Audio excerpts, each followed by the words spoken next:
आसमां जलती ज़मीं पर नहीं आने वाला। आसमां जलती ज़मीं पर नहीं आने वाला।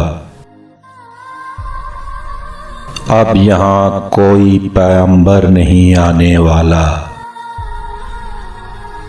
प्यास कहती है चलो रेत निचोड़ी जाए।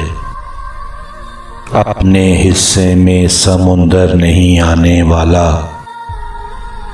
अपने काबे की हिफाजत हमें खुद करनी है। अब अबाबिलों का लश्कर नहीं आने वाला। अब अबाबिलों का लश्कर नहीं आने वाला।